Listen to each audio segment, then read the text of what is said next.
Welcome to Pindar Poetry. We hope you learned something new. You begin by verifying prerequisites. Make sure the site runs on HTTPS and has a responsive layout. These are non-negotiable. Next, run a quick audit for core web vitals because performance directly affects installability and retention.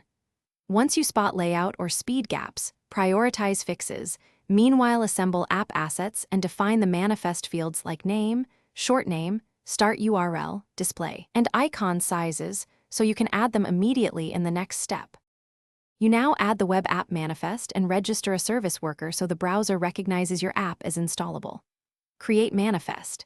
JSON with short name, start URL, display, standalone, scope, and 192/512 icons.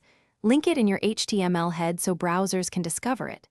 Then register a service worker script and implement logical caching. Cache static assets, CSS. JS with a cache-first approach and use network-first for API. You finish by testing and optimizing. Run Lighthouse and address installability, service worker, and manifest failures. Fix any missing start URL or scope mismatches.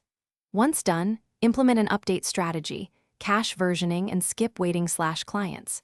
Claim and add an offline fallback page so users don't hit blank screens. Make sure deployment serves correct headers for service workers and manifest. Then verify the browser install prompt or implement a custom in-app install UI. If things break, clear service worker caches and retry registration.